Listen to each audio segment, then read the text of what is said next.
You've been doing some work on those policies. What sort of areas are you looking at, and what types of solutions are there that would give you cause for what would appear to be optimism about globalization? So I have a book coming out in mid-February which is called Globalization for Development, Meeting New Challenges, and the chapters are on finance, on trade, on aid, on migration, on ideas. And that's sort of what I see as the 5 principal dimensions of globalization that I feel a competence to work on. There are obviously many other cultural and other dimensions, but as an economist, I think those are best left to those that know more about them. So clearly trade is absolutely essential. I've been very involved in trade negotiations, in that creating a level playing field. It's absolutely obscene that the rich countries subsidize and protect their agriculture, to the tune of something like $300 billion a year. That's bigger than the GDP of sub-Saharan Africa, excluding South Africa. A cow in Switzerland gets a higher per capita subsidy than any African does. That's about $5 per capita now per day. These are crazy numbers, and it makes it impossible for poor people to compete. So protectionism in agriculture is very dangerous. And by the way, the biofuels backdoor protectionism is an equally bad thing as far as I'm concerned. Pretending that one is helping climate change by encouraging your farmers to grow rapeseed or oil seeds and things. This is bad for the environment.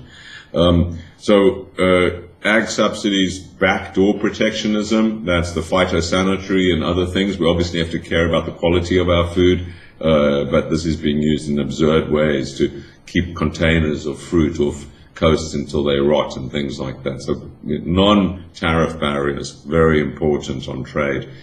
Other interesting areas like intellectual property are very important as well, and how one understands the intellectual property regime to encourage innovation, encourage people to invest in research, but not lead to monopolistic practice, particularly in things which are vital for humanity, like anti-HIV, AIDS, drugs.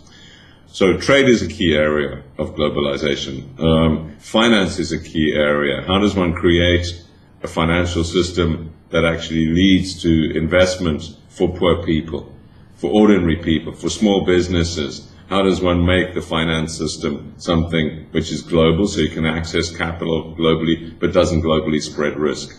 Is an absolutely key question, not least when you get the demographic and other dimensions, old people needing to draw on their pensions and suddenly find that there's nothing there, for example. But also young people coming into the labor markets and needing to buy a house, needing to get a student loan, and of course poor people needing to start businesses and needing to get by.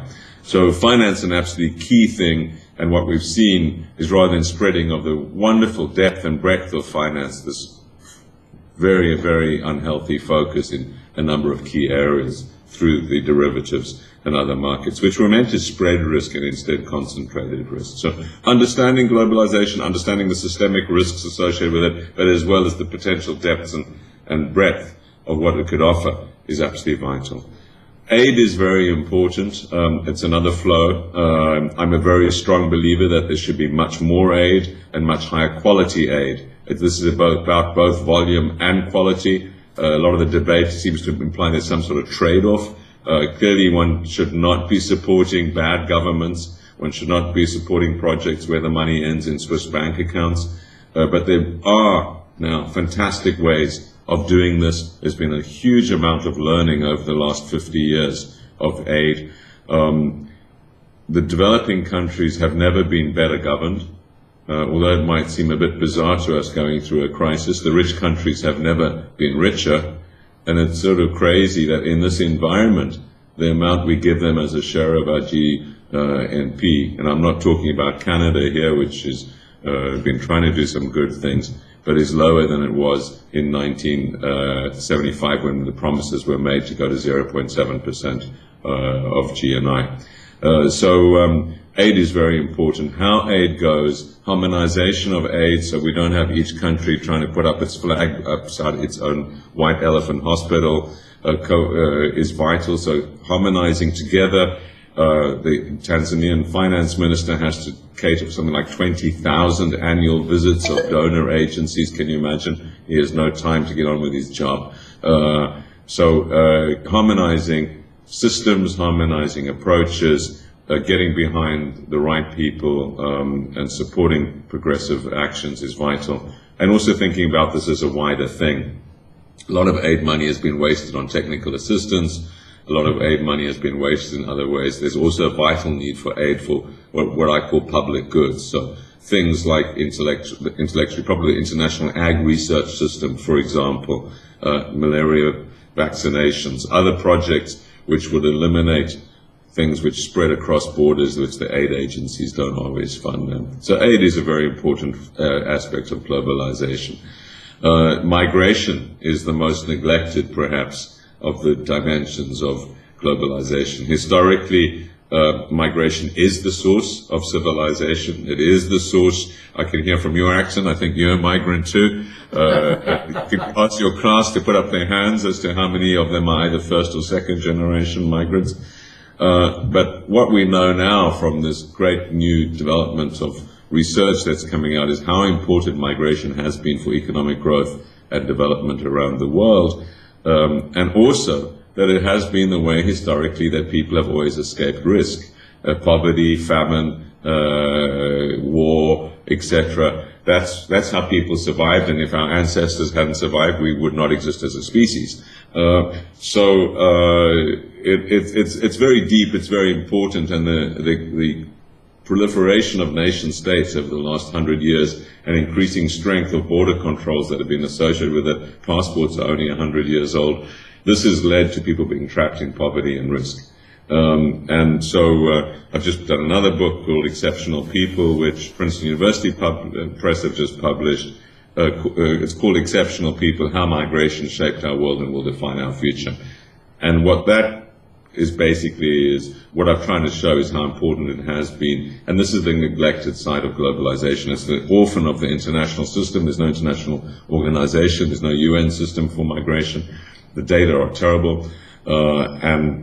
Small changes in migration policy, like a 3% increase in the number of unskilled workers that a country would accept, would lead to much greater impacts on poverty. There are big issues and complications like the brain drain, for example, very important issues around remittances, which are that's what migrants send home. They're probably 6 times the level of aid flows, double the level of investment flows, so very big numbers.